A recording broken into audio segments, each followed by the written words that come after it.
उठेर अगाडि बढिरहनुहोस्। जय मसीह। आजको बाइबल खण्ड मिकाको पुस्तक 7 अध्यायको 8 पदबाट रहेको छ र यहाँ यसरी लेखेको छ, म लडे तापनि उठिहाल्नेछु। एकजना लेखक लेख्छन्, संकल्प भनेको दीर्घकालीन लक्ष्यहरूका लागि जोश र दृढता हो। यो म्याराथन हो, छोटो कुदाई होइन।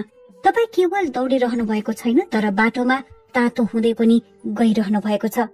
संकल्पले तपाईलाई अस्वीकारको चोट, असफलताको पीडा र कठिनाईसँग संघर्षको बावजुद पनि अगाडि बढ्न मद्दत गर्छ।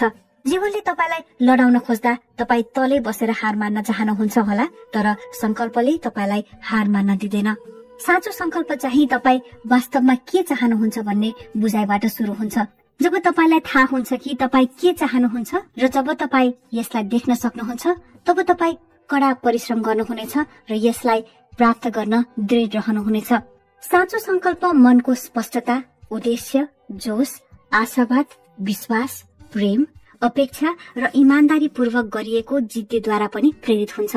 आफ्नो कारण जान्नु, हार मान्न अस्वीकार गर्नु, आलोचकहरूलाई व्यवस्था गर्नु, सम्भाव्यतालाई विश्वास गर्नु, तपाईले गर्ने कुरालाई माया गर्नु र दिनदिनै उपस्थित भएर लागि पर्ने जस्ता कार्यहरूले तपाईलाई आफ्नो दृष्टिकोणतर्फको बाटोमा राख्छन्। हामी प्रत्येक भित्र केही न केही यस्तो कुरो छ जसले योग्य महसुस गर्न र मूल्यवान व्यक्ति बन्न चाहन्छ। सत्य यो हो कि सबैले तपाईको दृष्टिकोण बाँडचुट गर्दैनन् र तपाईको परियोजनामा विश्वास गर्दैनन्। तर सधैँ सम्झनुहोस् कि तपाईको वरपरको परिस्थिति र अरूको विचारले तपाईको सृजना गर्दैन, न त तपाईलाई परिभाषित गर्छ। जीवन कहिले बाहिरबाट सृजना गरिएको हुँदैन, तपाई जीवनलाई भित्रदेखि सृजना गर्नुहुन्छ। तपाई भित्र भएको संकल्प र आत्माले तपाईले बाहिर अनुभव गर्ने जीवनको सृजना गर्नेछन्। यदि तपाईसँग दर्शन छ भने यसलाई जीवित राख्नुहोस्। आफ्नो उद्देश्य सम्झनुहोस्। हरेक दिन उपस्थित भई काम गर्नुहोस्।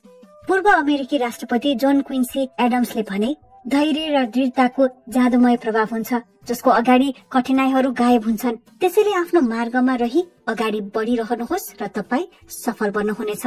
दृढ संकल्प गरी आफ्नो लक्ष्यतर्फ अगाडि बढिरहनुहोस्। आमेन। परमेश्वर यहाँहरू सबैलाई धेरै आशिष दिउन्। जय मसीह।